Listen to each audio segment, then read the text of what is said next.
Hey, y'all. Welcome back to another Magical Monday Behind the Curtain, where I share my own journey of living into radical magic and new paradigm stuff and things every week. And what I'm with today is this idea of the many flavors of being tired. Now, if you've been following me, you know that the past couple of years have been big. My partner had his own adventure. I've been recalibrating my business. We've moved into a new home. Like, we've been in some growthiness. And as I sit here now in our new home, feeling at peace with where my business is at the moment, knowing it'll always evolve, and coming off of a weekend of celebrating a birthday that felt very new chapter and closure and all the good stuff around that, I'm tired. And I've been reflecting on why I'm tired. And so, as is the case with many words in the English language, we have one word that often has a lot of different meanings that probably deserve their own word.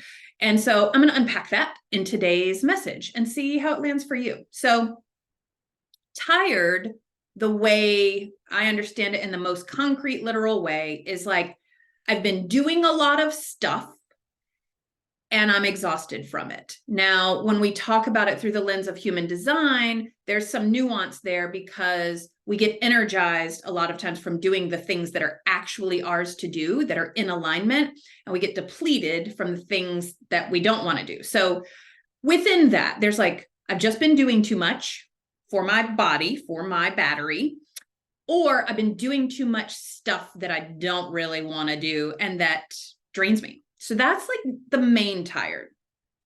And as I'm sitting here, I'm like, well, I'm a few weeks into being in my new home. My relationship feels great. My business feels like it's got some flow, and yet I'm tired. So here's what I've got about the flavors of tired I think I might be exploring because I think it might fit with some of you. So the first one is, after periods of stress, we can feel bored when life gets easy. And so when we're in that more sort of anxious, alert state, our brain is always busy, always busy, always busy. What now? What do I need to do? What do I need to heal? What do I need to think? All that. And then when we get relief, when the stressors fall away, when even just a chunk of the stressors fall away, our brain doesn't quite know what to do with it because it's been so used. It's kind of like a kid on sugar.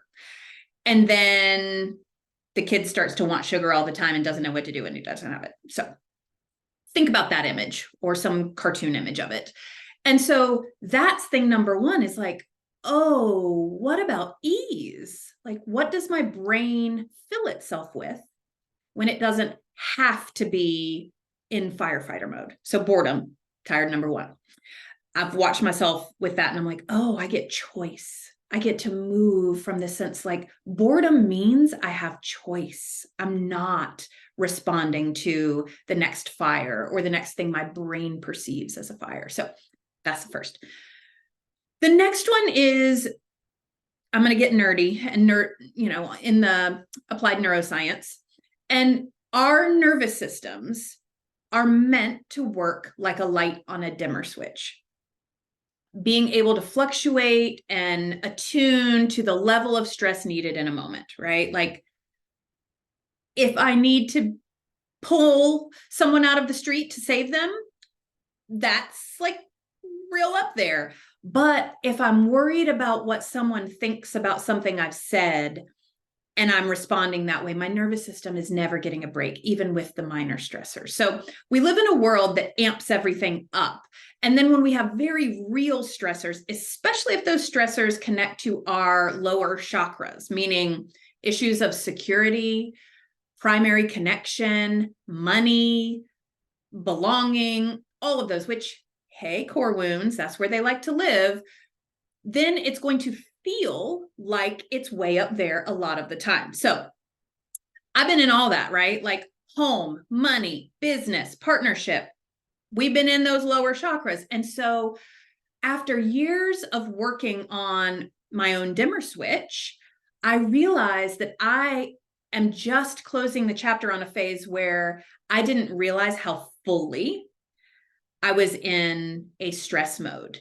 And so even though I'm good at being fine and handling and using my tools and all the things, my nervous system was telling a different story of like, we're in firefighter mode all of the time. And so tired happens when we start to have periods that feel calmer, where those stressors disappear, or again, are smaller.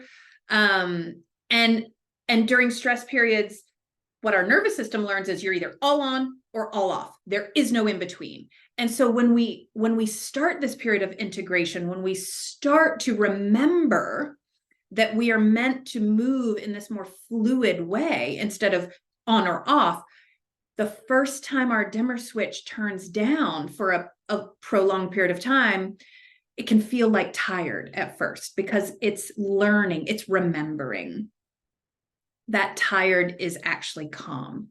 Tired is actually easy, peaceful, grounded, whatever that is. So that's the other thing. My body is remembering my dimmer switch now that some of these big pieces have been tended to. The other is just that I think we live in a culture of instant gratification in all of the ways. And while I would love to think I'm beyond that, I am so not. I'm swimming in the soup with the rest of you. And it takes longer than we would like to think to recover from periods of long-term stress. Now, I don't care what it is. It could be becoming a parent. It could be starting a job that's a real, challenge. It could be moving. It could be all of the things, right?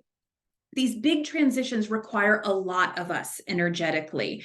And often people, myself included, even though I know better, think, oh, I had a couple of weeks.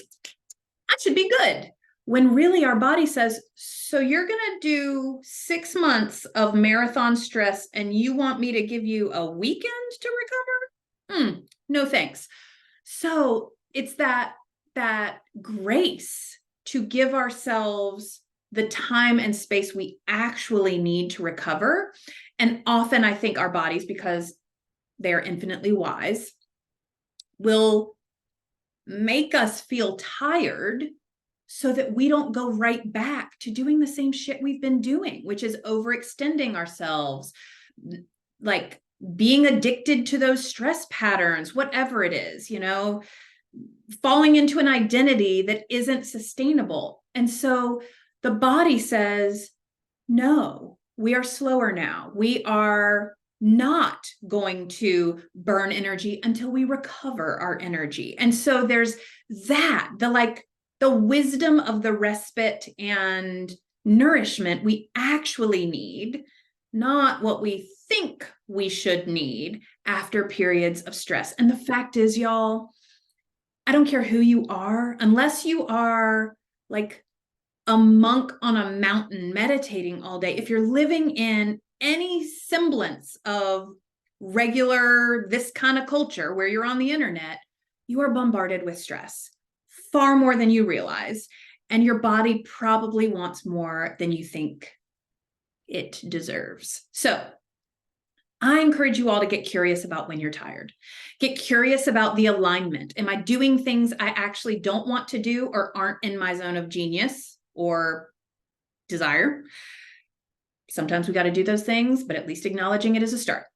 Am I cultivating a dimmer switch after learning that I had to be all on or all off? Am I bored because of a chronic tendency to be in stress that you might not even be labeling as stress because it's so normalized? And might you need more recovery time than you've given yourself permission to need? Because tired is probably trying to show you some truth that is beyond your conditioning around all of that.